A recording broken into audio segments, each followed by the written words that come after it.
Why chemical reactions occur at different speeds? Some reactions are very fast and others are very slow. Have you ever asked yourself? For example here, iron rusting, a chemical reaction with a slow reaction rate, and wood burning, a chemical reaction with fast reaction rate.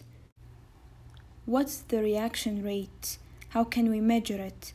What are the factors that affect on it? And what's the rate constant? So let's talk about the reaction rate. The speed of a chemical reaction may be defined as the change in concentration of substance divided by the time interval during which this change is observed. For example, for a reaction of the form A plus B give the product AB, the rate can be expressed in terms of the change in concentration of any of its component over the change in time.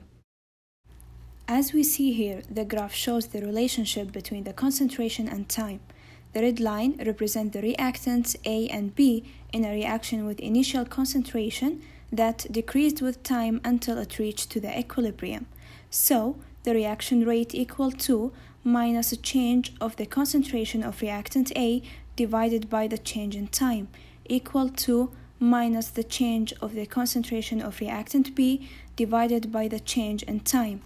Notice the minus sign in the example. The concentration of reactant always decreases with time, so the change in concentration of reactant A and B are both negative. Since negative rates don't make much sense, rates expressed in terms of reactant concentration are always preceded by a minus sign to make the rate come out positive. The blue line represents the product in a reaction with initial concentration that increased with time until it reached to the equilibrium. So reaction rate equal to the change in concentration of the product AB divided by the change in time. The second law is rate reaction constant law. A rate law is an expression which relates that rate of reaction to the rate constant and the concentration of the reactants. A rate constant K is a proportionality constant for a given reaction. The general rate law is usually expressed as rate is equal to the rate constant K multiply the concentration to the power alpha. How can we know how fast the reaction is? By studying chemical kinetics, the rate of the reaction is determined depending on 5 factors, which are the concentration of reactants, temperature, surface area, catalyst, and pressure. Concentration effect. Molecules, atoms, or ions must interact in order to react. This is collision. It is proportional to concentration. Increasing in concentration will increase the reaction rate.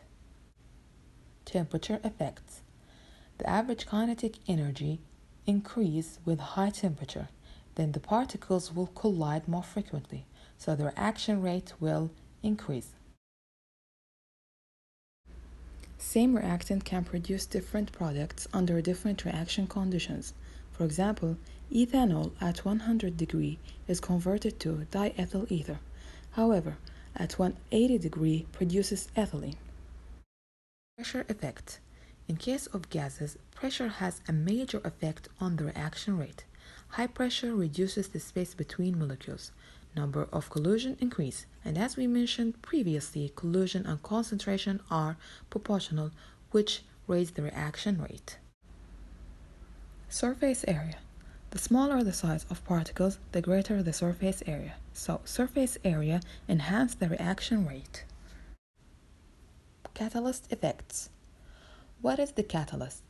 Catalyst is a substance that can be added to a reaction to increase the reaction rate by reducing the activation energy. It works independently without interfering the reaction. Decomposition of hydrogen peroxide in the presence and absence of different catalysts. Well, catalysts determine the product of a reaction by accelerating only one of several possible reactions that could occur, which makes them highly selective. To find rate constant, K experimentally, we will do the Harkart and Essen experiment. Hydrogen peroxide react with 2 molecules of hydrogen iodide to give us 2 molecules of H2O and iodine. The velocity of this reaction is directly proportional to the concentration of hydrogen peroxide and hydrogen iodide. The order of the reaction is 2. If either of reactants were present in great excess, the velocity would become proportional to the concentration of the remaining reactants.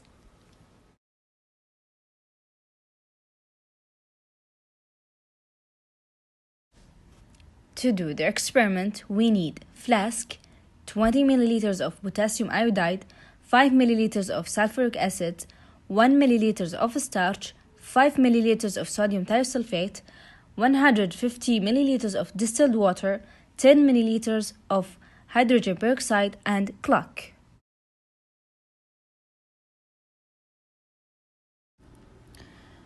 The initial concentration of mixture, which is represented by A, to calculate the number of milliliter of sodium thiosulfate has 0.1 normality, which are equivalent to the hydrogen peroxide, and this is proportional to the initial concentration of mixture, which is A.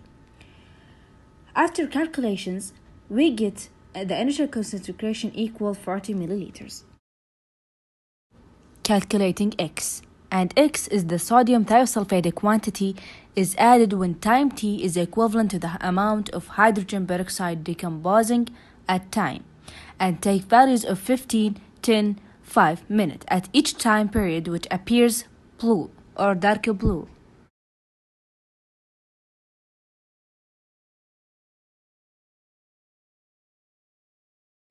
To calculate K from the law, log AX equal log A minus K over 2.303 multiplied by T, we need to plot T against log AX to find slope. Return to the our law, we will get K from slope multiplied by 2.303.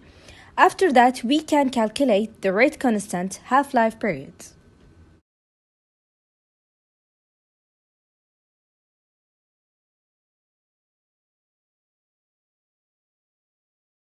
First, add 20 milliliters of potassium iodide.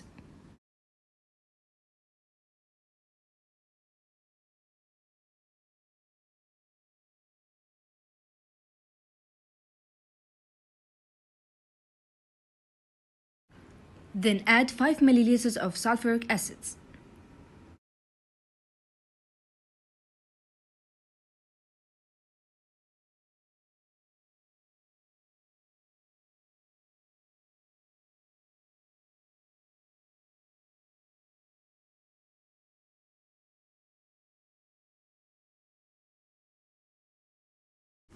Put 1 milliliter of starch.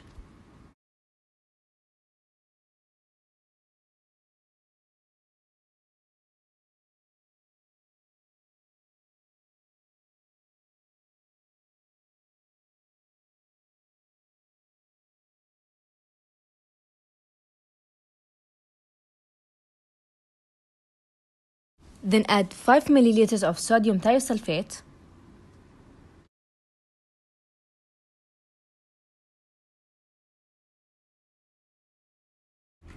And 150 milliliters of distilled water.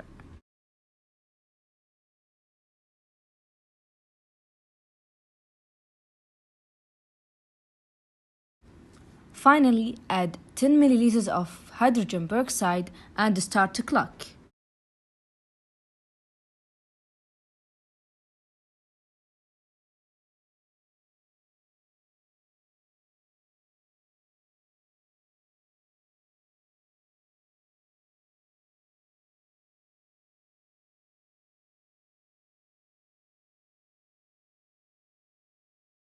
Then shake carefully till the color becomes blue or dark blue.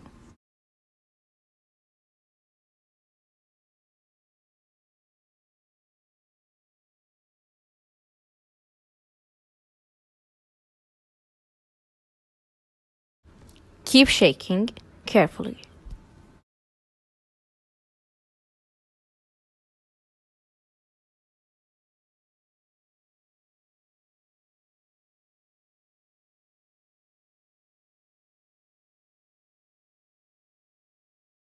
You will shake approximately from 1 to 2 minutes.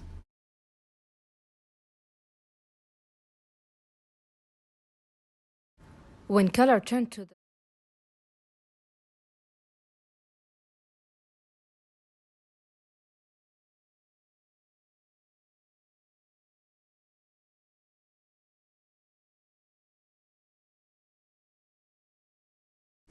Put 1 milliliter of starch,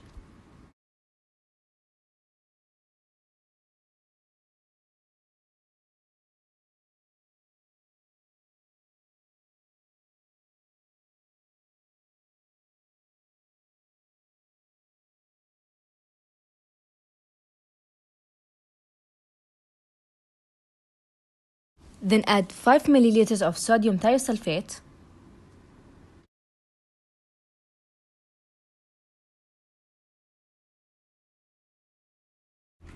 and 150 milliliters of distilled water.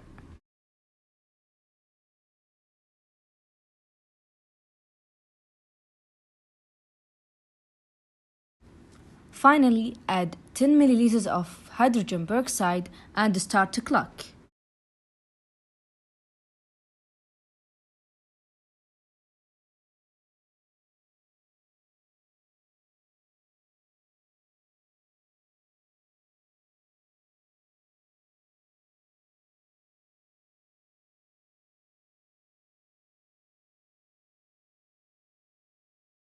Then shake carefully till the color becomes blue or dark blue.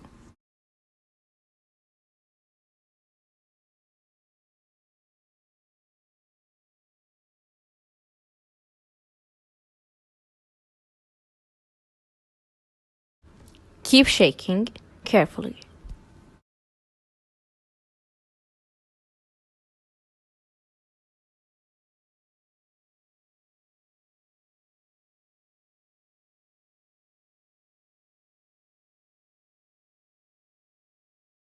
You will shake approximately from 1 to 2 minutes.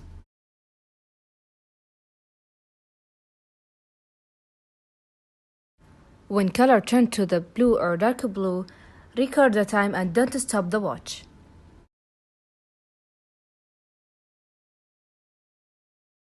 Then add 5 milliliters of sodium thiosulfate. The color becomes colorless, then return to the dark blue. Repeat this process from 5 to 6 times to plot the point on the graph.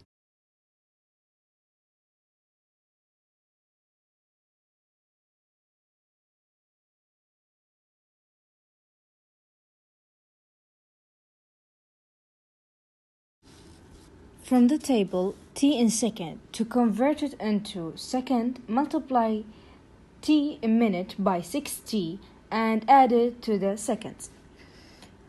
The volume of sodium thiosulfate X increasing by 5 milliliter per time. A minus X. A, the initial concentration calculated in previous slide, which A equal 4T. Then take log of A minus X. Then to calculate rate constant K, we can calculate it from the law 2.303 over T multiplied by 60 log A over A minus X.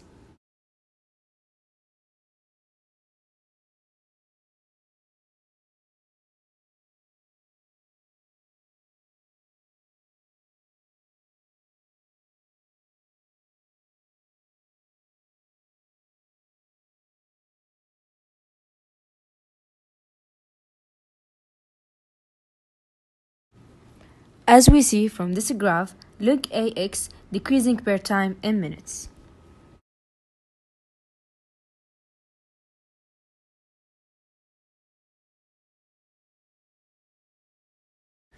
Here is a table to compare between rate constant experimentally and graphically. The rate constant experimentally we find it 4.3 multiplied by 10 to the minus 3. And this is the average of rate constant calculated from previous slide. Then to find rate constant half-life period, we can find it from law ln 2 divided by k. K is calculated.